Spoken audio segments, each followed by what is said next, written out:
Welcome to స్వతంత్ర TV. నా పేరు రహీం. ముందుగా హెడ్లైన్స్ చూద్దాం. పల్నాడు, కడప, కర్నూలులో ఉద్రిక్తత.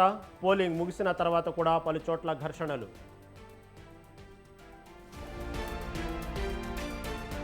తెలంగాణలో ఎన్నికలు ప్రశాంతంగా ముగిశాయి. 38 కేసులు నమోదు చేశామన్న వికాస్ రాజ్.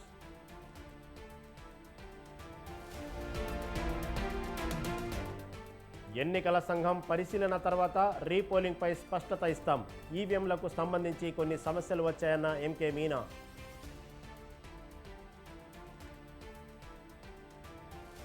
టీడీపీ ఓడిపోతుందనే భయంతోనే దాడులు చేయించింది.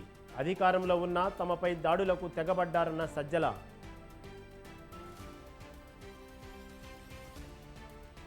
ప్రజల నుంచి బీజేపీకి సానుకూల స్పందన లభించింది. తెలంగాణలో పోలింగ్ ప్రశాంతంగా ముగిసిందన్న కిషన్ రెడ్డి.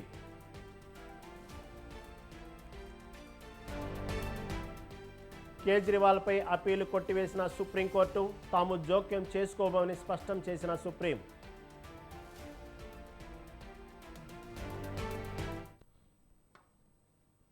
రైట్, ఇక డీటెయిల్స్ చూస్తే సార్వత్రిక ఎన్నికల పోలింగ్లో భాగంగా ఏపీలో ఎన్నికలు ప్రశాంతంగా ముగిశాయి. చెదురుమదురు ఘటనలు మినహా పోలింగ్ ప్రశాంతంగా సాగింది. ఏపీలో మొత్తం 175 శాసనసభ, 25 లోక్సభ స్థానాలకు ఎన్నికలు జరిగాయి. పోలింగ్ కేంద్రాల వద్ద ఉదయం నుంచే ఓటర్లు బారులు తీరారు. తమ అభిమాన నేతలకు ఎన్నుకునేందుకు ఎండను సైతం లెక్క చేయకుండా క్యూ లైన్లలో నిల్చున్నారు.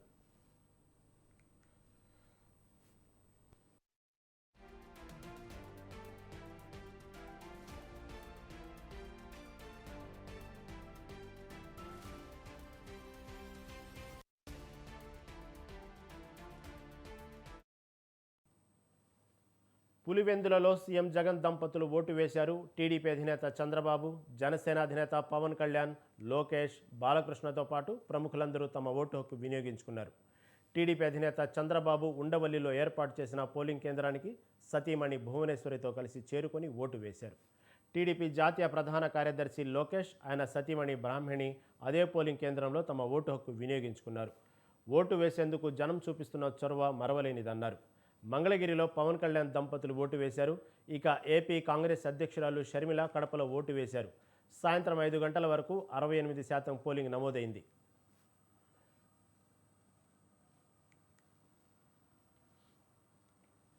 తెలంగాణలో ఎన్నికల ప్రక్రియ ప్రశాంతంగా జరిగింది. పోలింగ్ కేంద్రాలకు బారులు తీరిన ప్రజలు తమ ఓటు హక్కును వినియోగించుకున్నారు. తెలంగాణలో 17 లోక్సభ స్థానాలకు, కంటోన్మెంట్ అసెంబ్లీకి ఉప ఎన్నికలు జరిగింది. కొడంగల్ జిల్లాలో సీఎం రేవంత్ రెడ్డి కుటుంబ సభ్యులతో కలిసి ఓటు హక్కు వినియోగించుకున్నారు. రేవంత్ రెడ్డి, ఆయన భార్య గీత, కూతురుతో కలిసి ఓటు హక్కు వినియోగించుకున్నారు. కొడంగల్లోని జిల్లా పరిషత్ బాలుర ఉన్నత పాఠశాలలో ఓటేశారు.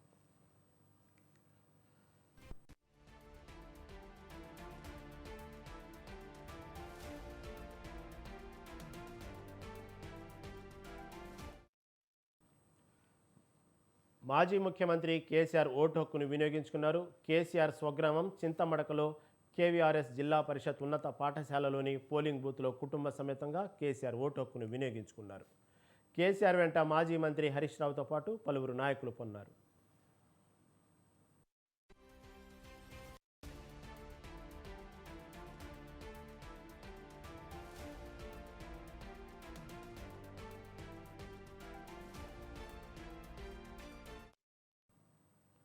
బంజారాహిల్స్లోని నందీనగర్లో ఉన్న జిహెచ్ఎంసీ కమ్యూనిటీ హాల్లో మాజీ మంత్రి కేటీఆర్ ఓటేశారు. కుమారుడు హిమాన్షు, సతీమణి శైలిమాతో కలిసి కేటీఆర్ ఓటు హక్కును వినియోగించుకున్నారు.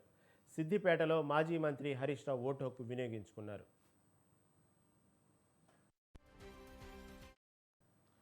ఖమ్మం జిల్లా మధిరలో డిప్యూటీ సీఎం భట్టి విక్రమార్క, గొల్లగూడెంలో మంత్రి తుమ్మల నాగేశ్వరరావు, కల్లూరు మండలం నారాయణపురంలో మంత్రి పొంగులేటి ఓటు వేశారు. నల్గొండలో మంత్రి కోమటిరెడ్డి వెంకటరెడ్డి కుటుంబ సభ్యులతో కలిసి ఓటు హక్కు వినియోగించుకున్నారు. ములుగు జిల్లా జగ్గన్నపేటలో మంత్రి సీతక్క, సూర్యాపేట జిల్లా కోదాడలో ఉత్తమ్ కుమార్ రెడ్డి ఓటు వేశారు. సిద్దిపేట జిల్లా హుస్నాబాద్లో మంత్రి పొన్నం ప్రభాకర్ ఆర్టీసీ బస్సులో వెళ్లి ఓటు హక్కు వినియోగించుకున్నారు. ఎమ్మెల్యే కడియం శ్రీహరి కూడా ఓటేశారు. మాజీ ఉపరాష్ట్రపతి వెంకయ్యనాయుడు జూబ్లీహిల్స్లోని ఓబుల్ రెడ్డి స్కూల్లో ఓటు వేశారు. మలక్పేటలో త్రిపుర గవర్నర్ ఇంద్రసేనారెడ్డి, మేడ్చల్లో మాజీ మంత్రి మల్లారెడ్డి, పూడూరులో ఈటల రాజేందర్ ఓటు హక్కును వినియోగించుకున్నారు.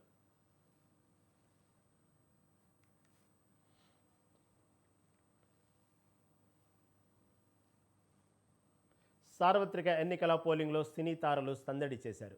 సామాన్య ప్రజలతో పాటు సినీ ప్రముఖులు కూడా తరలివచ్చి వివిధ పోలింగ్ కేంద్రాల్లో సెలబ్రిటీలు ఓటు హక్కును వినియోగించుకున్నారు. ఐకాన్ స్టార్ అల్లు అర్జున్ ఉదయం 7:15 పోలింగ్ బూత్కు చేరుకున్నారు. జూబ్లీహిల్స్లోని టెలిఫోన్ ఎక్స్చేంజ్ ఏర్పాటు చేసిన పోలింగ్ కేంద్రంలో అల్లు అర్జున్ క్యూ లైన్లో నిలబడి తన ఓటు హక్కును వినియోగించుకున్నారు. ఇక స్టార్ హీరో జూనియర్ ఎన్టీఆర్ కూడా ఉదయాన్నే పోలింగ్ బూత్కు చేరుకున్నారు. జూబ్లీహిల్స్లోని ఓబుల్ రెడ్డి స్కూల్లో ఏర్పాటు చేసిన పోలింగ్ కేంద్రంలో కుటుంబ సభ్యులతో కలిసి ఓటు వేశారు. సతీమణి లక్ష్మీ ప్రణతి, తల్లి శాలినితో కలిసి క్యూ లైన్లో నుంచొని ఎన్టీఆర్ ఓటు హక్కును వినియోగించుకున్నారు.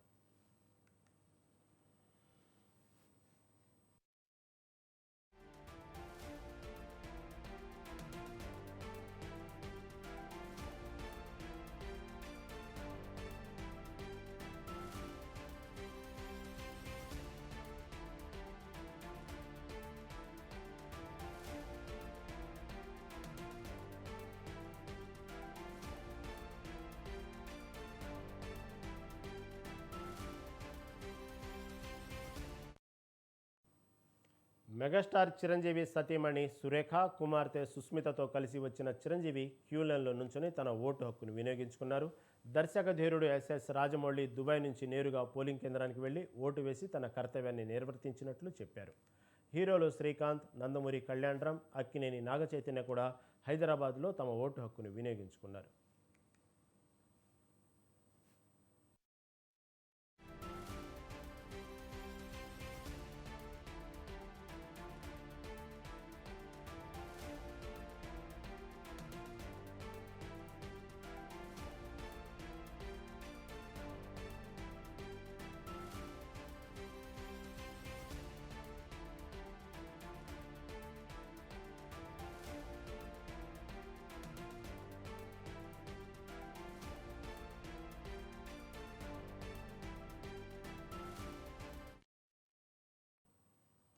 గత ఎన్నికలతో పోలిస్తే ఈసారి పోలింగ్ శాతం బాగానే ఉందని తెలంగాణ ఎన్నికల ప్రధానాధికారి వికాస్ రాజ్ తెలిపారు. ఇప్పటికే కొన్ని నియోజకవర్గాల్లో పోలింగ్ శాతం 50 దాటిందన్నారు. ఇక హైదరాబాద్లో మాత్రం ఎప్పటిలానే ఈసారి కూడా తక్కువగానే పోలింగ్ నమోదైనట్లు తెలిపారు. ప్రస్తుతం రాష్ట్ర వ్యాప్తంగా పోలింగ్ ప్రశాంతంగా జరుగుతుందని చెప్పారు. అలాగే ముఖ్యమంత్రి రేవంత్ రెడ్డిపై వచ్చిన ఫిర్యాదులపై విచారణ జరుగుతుందని వికాస్ రాజ్ తెలిపారు.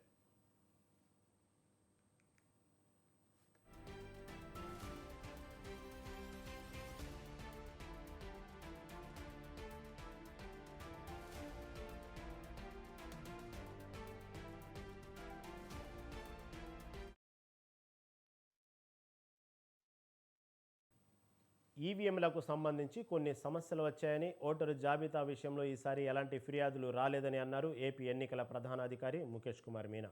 రాష్ట్రంలో జరిగిన పోలింగ్ వివరాలను తెలిపిన ఆయన పలు చోట్ల హింసాత్మక ఘటనలు జరిగే అవకాశం ఉందని, ఇంటెలిజెన్స్ నుంచి ముందే సమాచారం అందిందని, అనంతపురం, పల్నాడు, అన్నమయ్య జిల్లాల్లో ఘటనలపై సమాచారం ఉందన్నారు. అందుకే ముందుగానే తగిన ఏర్పాట్లు చేసినట్లు తెలిపారు. మాచర్ల కేంద్రంలో ఈవీఎంలు దెబ్బతిన్నాయన్న మీనా ఇంజనీర్లు యంత్రాలను పరిశీలించి డేటా వస్తుందని చెప్పినట్టు తెలిపారు.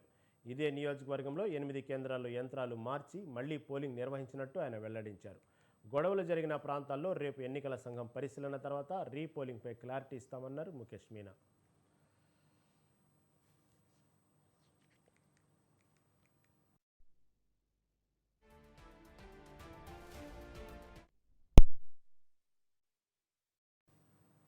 సార్వత్రిక ఎన్నికల పోలింగ్ సందర్భంగా ఏపీలో పలు చోట్ల స్వల్ప ఉద్రిక్తతలు చోటు చేసుకున్నాయి. ఈ సందర్భంగా జరిగిన దాడుల్లో పలువురికి గాయాలయ్యాయి.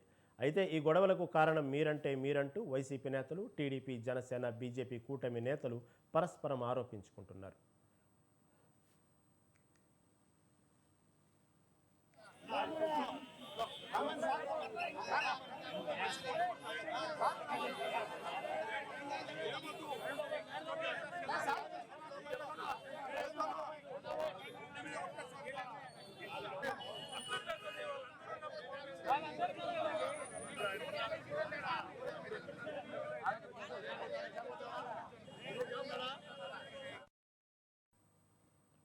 పల్నాడు జిల్లా నరసరావుపేటలో ఉద్రిక్తత వాతావరణం నెలకొంది. మల్లమ్మ సెంటర్లో జై బాలయ్య అని రాసి ఉన్న బొలెరో వాహనాన్ని వైసీపీ శ్రేణులు ధ్వంసం చేశారు. వాహనానికి నిప్పట్టించారు. దీంతో పట్టణంలో ఆందోళనకర పరిస్థితి నెలకొంది.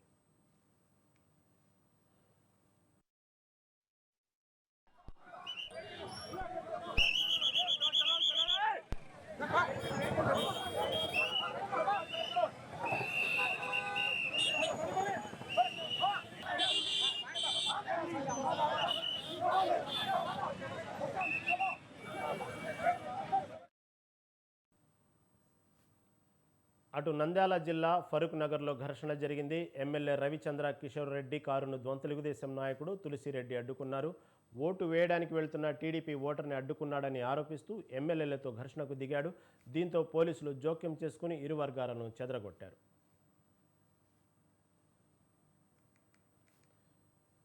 కడప నగరంలోని 28వ వార్డులో ఉద్రిక్తత పరిస్థితులు ఏర్పడ్డాయి. 155, 156 వార్డుల్లో వైసీపీ టీడీపీ కార్యకర్తలు ఘర్షణకు దిగారు.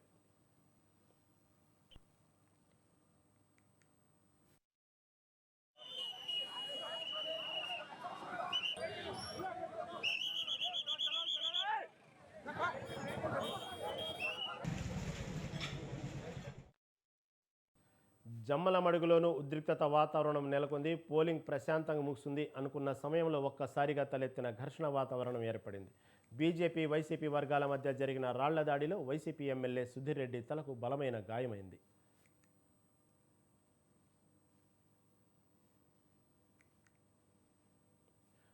మరోవైపు వైసీపీ నేత అన్నాబత్తుని శివకుమార్ పోలింగ్ బూత్ వద్ద ఒకరిపై దాడి చేయడం చర్చనీయాంశంగా మారింది.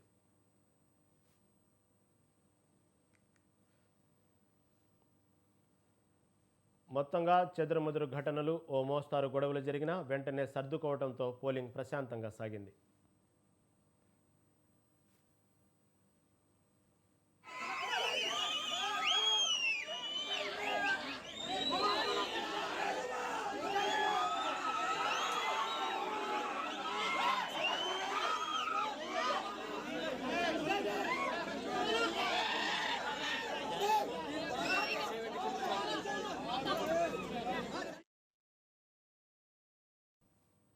టీడీపీ నేతలు ఓడిపోతారనే భయంతోనే దాడులు చేశారని ప్రభుత్వ సలహాదారు సజ్జల రామకృష్ణారెడ్డి అన్నారు. అధికారం అండగా ఉంటుందని బీజేపీతో పొత్తు పెట్టుకున్నారన్నారు. పోలింగ్కు ముందు రోజు కూడా అడ్డగోలుగా అధికారులు బదిలీ జరిగాయని సజ్జల అన్నారు. పోలింగ్ను అడ్డుకోవాలని టీడీపీ గుండాలు విచ్చలవిడిగా దాడులు చేశారన్నారు. అధికారంలో ఉన్నా తమపై దాడులకు తెగబడ్డారన్నారు సజ్జల.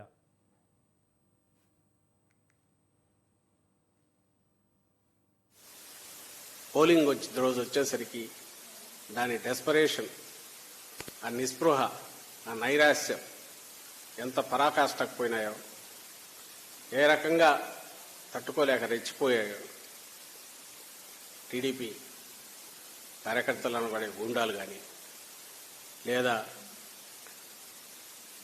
వాళ్ళకు అనుకూలంగా ఈరోజు పొత్తు వల్లనో దాని వల్ల పోలీస్ అధికారులు కానీ, లేదా ఎన్నికల కమిషన్ అబ్జర్వర్ల పేరిట ఇక్కడికి వచ్చిన వాళ్ళు కానీ, మనం ఈరోజు జరిగినంత ఏకపక్షంగా వాళ్ళ వైపు నుంచి జరిగిన దాడులు, హింసాకాండ రుజువు చేస్తాయి. ఎట్లాగైనా సరే ఏదో ఒక రంగం పోలింగ్ని అడ్డుకోవాలనే దుస్సాహసం కూడా వాళ్ళ వైపు నుంచి కనపడుతోంది.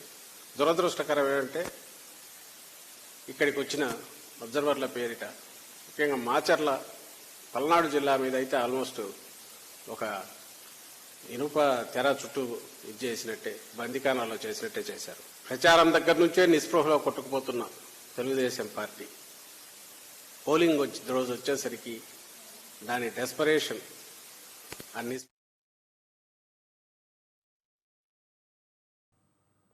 పల్నాడు జిల్లా సత్తెనపల్లి నియోజకవర్గంలో పోలింగ్ సమయంలో టీడీపీ హింసను ప్రేరేపించిందని మంత్రి అంబటి రాంబాబు అన్నారు. నియోజకవర్గంలో టీడీపీ విష సంస్కృతిని తీసుకొచ్చే ప్రయత్నం చేస్తుందన్నారు. చీమలమర్రి గ్రామంలో టీడీపీ కార్యకర్తలు ఈవీఎంలను పగలగొట్టారన్నారు. జరిగిన ఘటనలపై ఎలక్షన్ కమిషన్కు ఫిర్యాదు చేయబోతున్నామన్నారు. పోలింగ్ కేంద్రాల్లో వెబ్కాస్టింగ్ ఉందని, విచారణ జరిపే అధికారులు రీపోలింగ్ చేయాలన్నారు. పోలీసులు నిర్లక్ష్యంగా ఉండి ఎవరితో కుమ్మక్కయ్యారో తెలియని పరిస్థితి అన్నారు. ఉన్నతాధికారులు దీనిపై విచారణ జరిపి చర్యలు తీసుకోవాలని మంత్రి అంబటి కోరారు. ప్రయత్నించిందని సందర్భంగా చెప్పదలుచుకున్నాను. నేను ఇది 3వసారి కంటెస్ట్ చేస్తున్నాను. ఇప్పుడు ఇంత దారుణంగా ప్రవర్తించినటువంటి సందర్భం లేదు.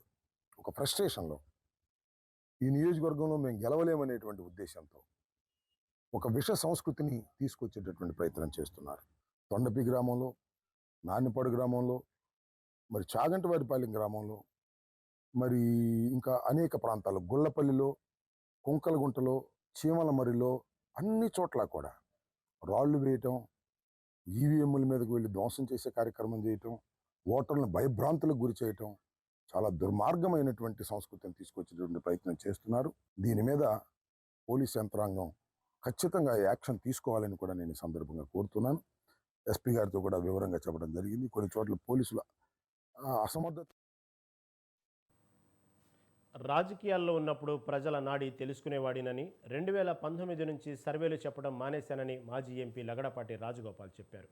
విజయవాడ తూర్పు నియోజకవర్గంలో ఓటు హక్కు వినియోగించుకున్న తర్వాత ఆయన మీడియాతో మాట్లాడారు. ఎప్పుడూ లేని విధంగా ఓటింగ్ బాగా జరుగుతోందని లగడపాటి అన్నారు.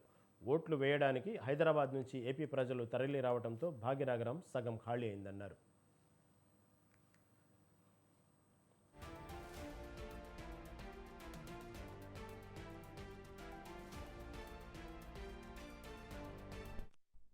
నియోజకవర్గంలో లయలా కాలేజ్ ఆ ప్రాంగణంలో బూత్లో అరౌండ్ 12 గంటలకి వెళ్ళడం జరిగింది. మధ్యాహ్నం ఎవరు ఉండరులే, కొంచెం ఖాళీగా ఉంటుంది అనుకుంటే బారులతో జనాలు చూసి ఆశ్చర్యపోయాను. సో అంటే చాలా ఉత్సాహంగా ఉల్లాసంగా అందరూ కూడా వారి యొక్క ఓటు హక్కు వినియోగించుకోవడానికి విజయవాడ ప్రజలు తరలిరావటం నిజంగా శుభసూచకమే. అలాగే రాష్ట్ర వ్యాప్తంగా కూడా ప్రజలు గతంలో కంటే కూడా అధిక శాతం తమ యొక్క ఓటు హక్కుని వినియోగించుకుంటారని కూడా మాకు సమాచారం ఉంది. అలాగే ప్రతి ఒక్కరు ఏపీలో ఓటింగ్ పోటెత్తింది. ఎలక్షన్ జాతరలో పోలింగ్ బూతులన్నీ కిటకిటలాడాయి. పల్లెల నుంచి పట్టణం వరకు ఓటర్లంతా ఓటు వేసేందుకు ఉత్సాహాన్ని కనబరిచారు. వృద్ధులు, మహిళలు, యువత జోష్తో తరలివచ్చి ఓటు వేయడంతో పోలింగ్ శాతం పెరగడంతో ఫలితాలపై అప్పుడే రాజకీయ ఉత్కంఠ నెలకొంది. మరి ఓటింగ్ శాతం పెరగడం దేనికి సంకేతం అన్న చర్చ జోరుగా సాగుతోంది.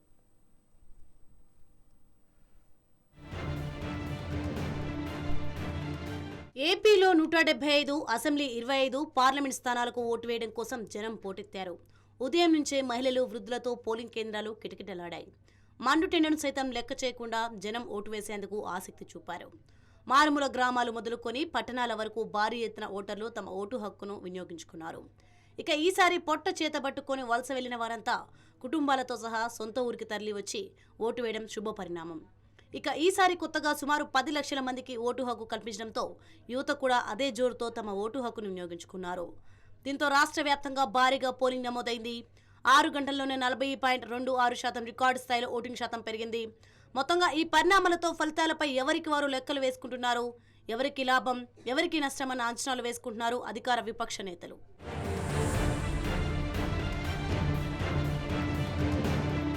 పోలింగ్ కేంద్రాలకు జనం భారీగా తరలిరావడం తమకు లాభమేనంటోంది విపక్ష కూటమి. సంక్షేమ పథకాలు అమలు చేసినప్పటికీ జగన్ పాలనలో అభివృద్ధి శూన్యమన్న విమర్శలు వెల్లువెత్తుతున్నాయి. వైసీపీ ప్రభుత్వాన్ని కూల్చడం కోసమే ఓటును ఆయుధంగా మార్చుకున్న ప్రజలు పోలింగ్ కేంద్రాలకు భారీగా తరలివచ్చారని, వివిధ రాష్ట్రాల నుంచి, దేశాల నుంచి వచ్చి మరీ ఓటు వేశారని చెప్తున్నారు.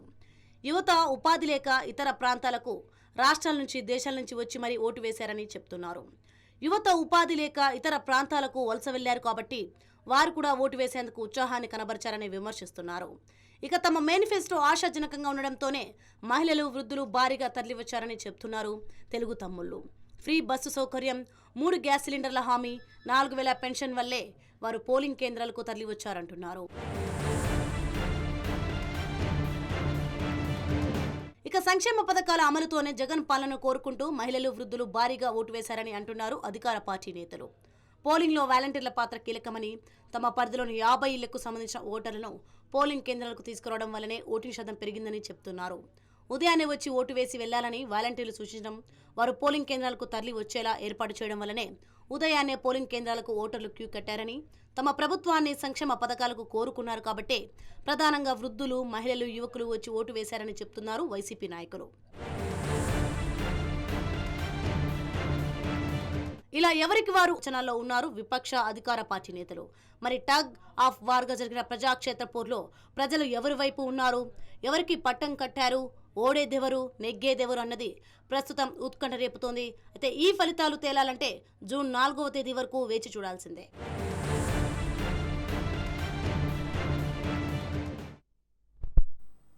తెలంగాణలో పార్లమెంట్ ఎన్నికల పోలింగ్ ప్రశాంతంగా ముగిసిందని కేంద్ర మంత్రి కిషన్ రెడ్డి అన్నారు. అన్ని నియోజకవర్గాల్లో ప్రజల నుంచి బీజేపీకి సానుకూల స్పందన లభించిందన్నారు. హైదరాబాద్లో కొంత పోలింగ్ శాతం తగ్గిందన్నారు. మోదీకే ఓటు వేస్తున్నామని పోలింగ్ కేంద్రాల వద్ద ప్రజలు బహిరంగంగా చెప్పారన్నారు. గ్రామీణ ప్రాంతాల్లో సైతం మోదీనే గెలిపిస్తామని ప్రజలు అంటున్నారన్నారు. 2023 అసెంబ్లీ ఎన్నికల్లో ప్రజలు బీఆర్ఎస్, కాంగ్రెస్కు ఓటు వేసినప్పటికీ పార్లమెంట్ ఎన్నికల్లో ముఖ్యంగా యువత, మహిళలు బీజేపీని ఆదరించారన్నారు కిషన్ రెడ్డి. ప్రశాంతంగా జరిగినటువంటి ఎన్నికలు రానున్న రోజుల్లో ప్రజాస్వామ్యం మరింత బలపడడానికి ఉపయోగపడుతుందనే విషయాన్ని ఈ సందర్భంగా మనయేస్తున్నాను. ఈసారి పోలింగ్ 60-62% మించి జరిగింది. గతంలో 62.7% 2019లో పార్లమెంట్ ఎన్నికలు తెలంగాణలో ఉంటే ఈసారి 65% దాటేటువంటి అవకాశం ఉందని ఈరోజు వార్తలు వస్తా ఉన్నాయి. బీజేపీ సంబంధించినంత వరకు అన్ని నియోజకవర్గాల్లో మేము ఊహించిన దానికంటే ఎక్కువ ప్రజల నుంచి ఒక సానుకూలమైనటువంటి స్పందన పార్లమెంట్ ఎన్నికల్లో కనిపిస్తా ఉంది. ముఖ్యంగా గ్రామీణ ప్రాంతాల్లో ఏ గ్రామానికి కాగా నేను ముందే చెప్పడం జరిగింది. గ్రామాల్లో ఉన్నటువంటి ప్రజలు రాజకీయాలకు అతీతంగా ఈసారి మేము పార్టీని చూడము, పార్టీలను చూడము, మేము మోడీ గారిని చూస్తామనే విధంగా తీర్మానాలు చేశారని చెప్పడం జరిగింది. అది రోజు అనేక గ్రామాలలో చాలా స్పష్టంగా 2023 ఎన్నికల్లో వారు టీఆర్ఎస్ కి వేసినప్పటికీ లేకపోతే కాంగ్రెస్ కి వేసినప్పటికీ ఈసారి మేము బీజేపీకే వేస్తామనే విధంగా ఓటర్స్ అనేక గ్రామాలలో చాలా స్పష్టంగా ముఖ్యంగా యువకులు మహిళలు ఏకమై బీజేపీని ఆదరించారు. ఈరోజు ఎన్నికలు చూసిన తర్వాత ప్రశాంతంగా జరిగినటువంటి ఎన్నికలు రానున్న రోజుల్లో ప్రజాస్వామ్యం మరింత బలపడడానికి ఉపయోగపడుతుందనే విషయాన్ని ఈ సందర్భంగా మనయేస్తున్నాను. ఈసారి పోలింగ్ 60-62% మించి జరిగింది. గతంలో 62.7% 2019లో పార్లమెంట్ ఎన్నికలు తెలంగాణలో ఉంటే ఈసారి తెలంగాణ లోక్సభ ఎన్నికల పోలింగ్ సందర్భంగా హైదరాబాద్ బీజేపీ అభ్యర్థి మాధవీలతపై పోలీసులు కేసు నమోదు చేశారు. పోలింగ్ కేంద్రంలో ముస్లిం మహిళ నకాబ్ తొలగించి మాధవీలత పరిశీలించారు. సమాచారం అందుకున్న ఎన్నికల అధికారి రోనాల్డ్ రోజ్ ఆమెపై కేసు నమోదు చేయాలని ఆదేశించారు. ప్రజా ప్రాతినిధ్య చట్టం కింద ఆమెపై కేసు నమోదైంది.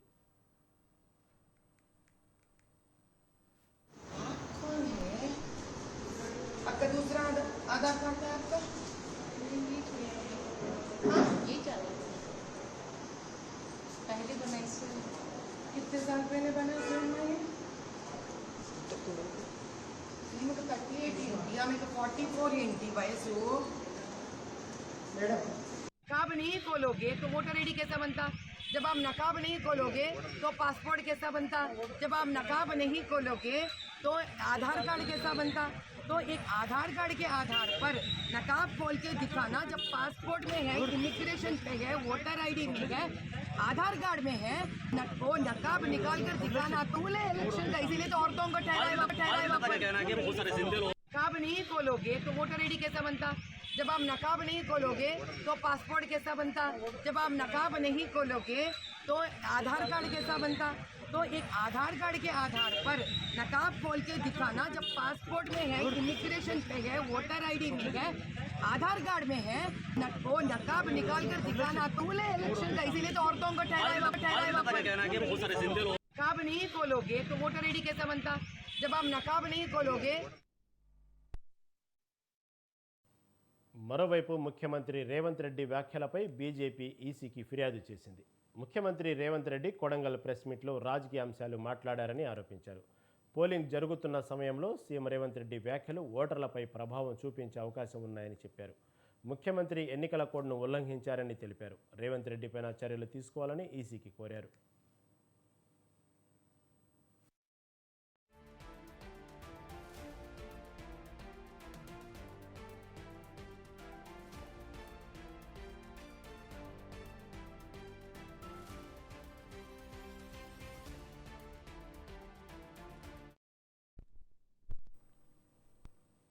రెండు 2024 లోక్సభ ఎన్నికల్లో దేశవ్యాప్తంగా 4వ దశలో 63% పోలింగ్ జరిగింది.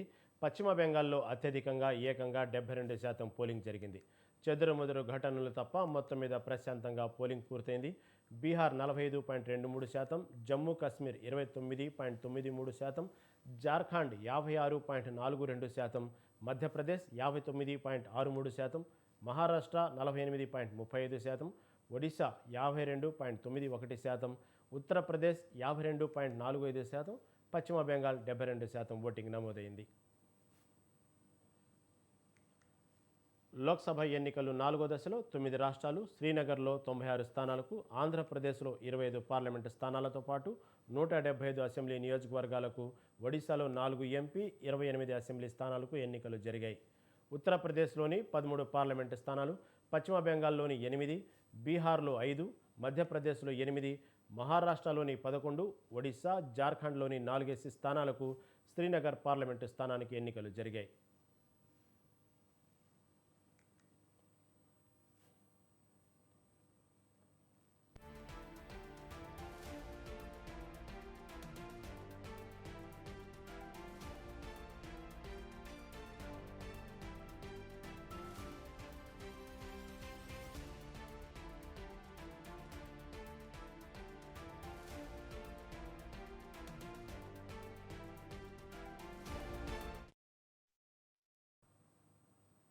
పశ్చిమ బెంగాల్, ఉత్తరప్రదేశ్లో అత్యధికంగా పోలింగ్ నమోదు కావడం విశేషం. పశ్చిమ బెంగాల్లో హింసాకాండ, ఉద్రిక్తత చోటు చేసుకుంది.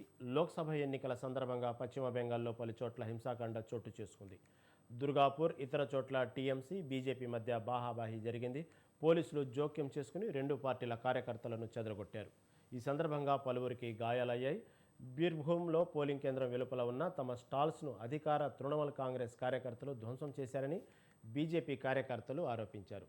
టీఎంసీ నేత రామ్ ప్రసాద్ హల్దార్ మాట్లాడుతూ ఉదయం 6 గంటల నుంచి బీజేపీ వాళ్ళు కేంద్ర బలగాలతో వచ్చి ఓటర్లను ప్రభావితం చేసేందుకు ప్రయత్నిస్తున్నారని ఆరోపించారు.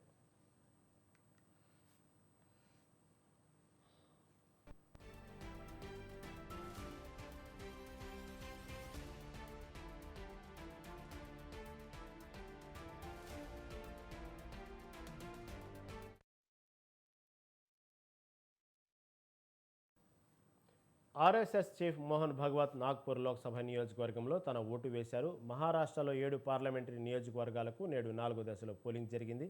ఓటింగ్ వేయడం ప్రతి ఒక్కరి భారతీయుడి విధి అని, ప్రతి ఒక్కరూ ఓటు వేయాలని మోహన్ భగవత్ తెలిపారు.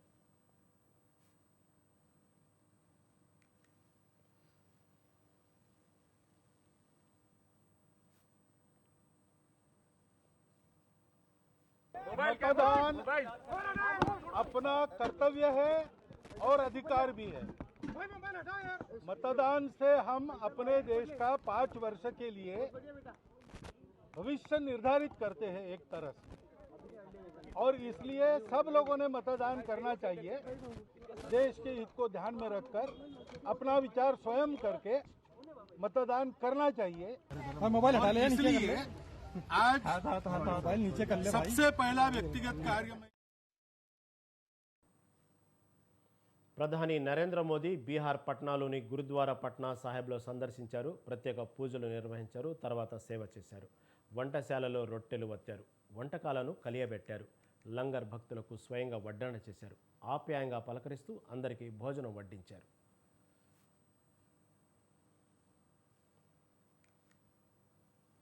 ఢిల్లీ ముఖ్యమంత్రి అరవింద్ కేజ్రీవాల్ను పదవి నుంచి తొలగించాలని దాఖలైన అప్పీల్ను సుప్రీంకోర్టు కొట్టివేసింది. ఇలాంటి పిటిషన్ల విషయంలో జోక్యం చేసుకోమని సుప్రీంకోర్టు స్పష్టం చేసింది. ఢిల్లీ ఎక్సైజ్ పాలసీ స్కామ్కు సంబంధించిన మనీ లాండరింగ్ కేసులో అరెస్ట్ అయినందువల్ల ముఖ్యమంత్రి పదవి నుంచి కేజ్రీవాల్ను తొలగించాలని కోరుతూ ఈ అప్పీలు దాఖలైంది. ఈ విషయంలో స్పందించవలసింది ఢిల్లీ లెఫ్టినెంట్ గవర్నర్ అని కోర్టు జోక్యం చేసుకోబోదని జస్టిస్ సంజీవ్ ఖన్నా, దీపంకర్ దత్తాలతో కూడిన సుప్రీంకోర్టు ధర్మాసనం స్పష్టం చేసింది. ఇది ఔచిత్యానికి సంబంధించిన అంశమని, అయితే అరెస్టు కారణంగా కేజ్రీవాల్ను ముఖ్యమంత్రి పదవి నుంచి తొలగించాలని కోరే చట్టపరమైన హక్కు లేదని కోర్టు పేర్కొంది. ఏప్రిల్ 10న ఢిల్లీ హైకోర్టు తన పిటిషన్ను కొట్టివేస్తూ ఇచ్చిన తీర్పును సవాలు చేస్తూ పిటిషనర్ కాంత్ భాటి చేసిన అభ్యర్థనను అత్యున్నత న్యాయస్థానం విచారించింది.